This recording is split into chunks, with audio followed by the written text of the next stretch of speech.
Well, whether they're on your phone or in bins and boxes, chances are you have a lot of photos. We hope you find inspiration in our next segment to finally organize them. Home organization expert Christina Campbell going to break things down for us in manageable bites. Wow, you've done a great job behind you there with all your photos.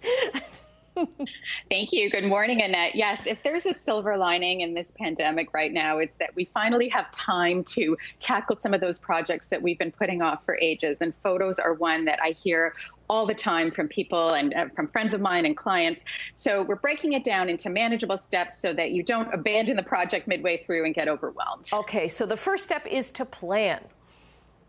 We want to plan whatever your end goal is. So whether it's, creating photo albums for your kids or your family members, or maybe it's digitizing and backing up all of your photos for security, or maybe it's creating a photo wall like the one that I have behind me. Whatever your goals are, write them down so that you can stay motivated through the project. Write them down on an individual sticky note, post them above your work area where you're going to be doing this project, and keep focused. Okay, and then you have to find everything, right? You've got to gather everything.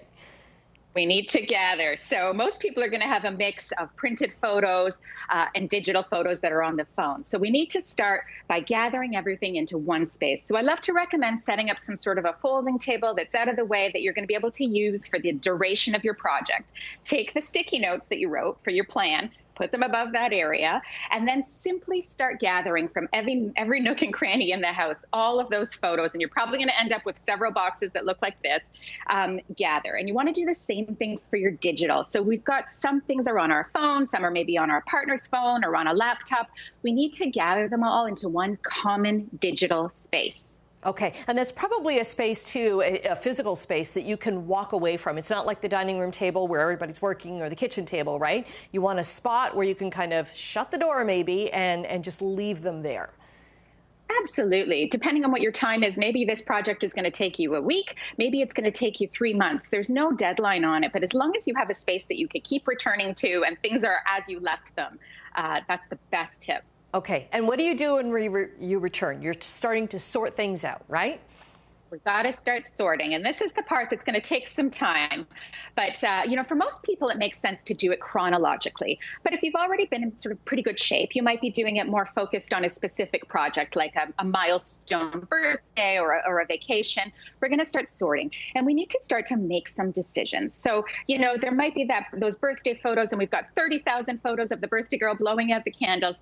We need to sort of start to make some decisions. Choose the best ones, put them in a folder, move them out of the way. I'm not saying to delete anything or to get rid of anything at this point, but just go with the ones that spark the most joy for you at this point. Okay, so that's a physical folder or a computer folder then too, right?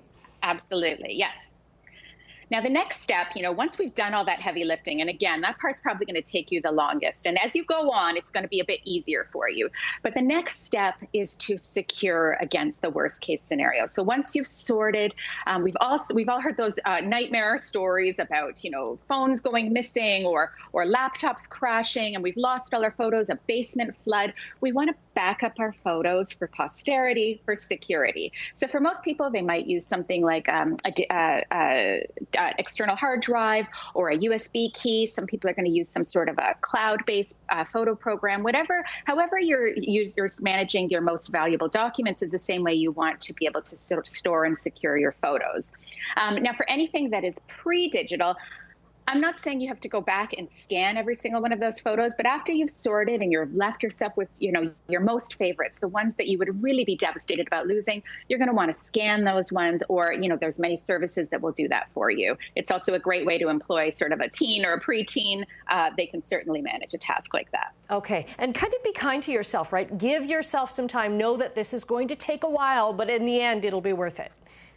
Absolutely. No one has ever regretted investing time in organizing their photos and displaying them in a way that brings them enjoyment, for sure. Okay, because look at the great wall behind you. That must have taken some time, but man, it looks awesome. Oh, thank you. I mean, it's right near my front door, so every time I walk in, it brings a smile to my face and to family members who come too. Final tip I would just say is I use my phone. I set up reminders in my phone once a month so that I don't end up in a backlog situation, because even people like me can end up there. So once a month, I go through my phone, get rid of all the junk I don't need, star the ones that I want for future. Maybe for you, it's once a year around the holiday time or vacation time to go through and do this project so you don't end up in a backlog again. Okay. And finally, get a buddy. It's so much more fun when you have someone else that's going to help keep you accountable and you go through it together. Some picture perfect ideas. Christina, thank you very much. My pleasure. Thank you. People taking pictures.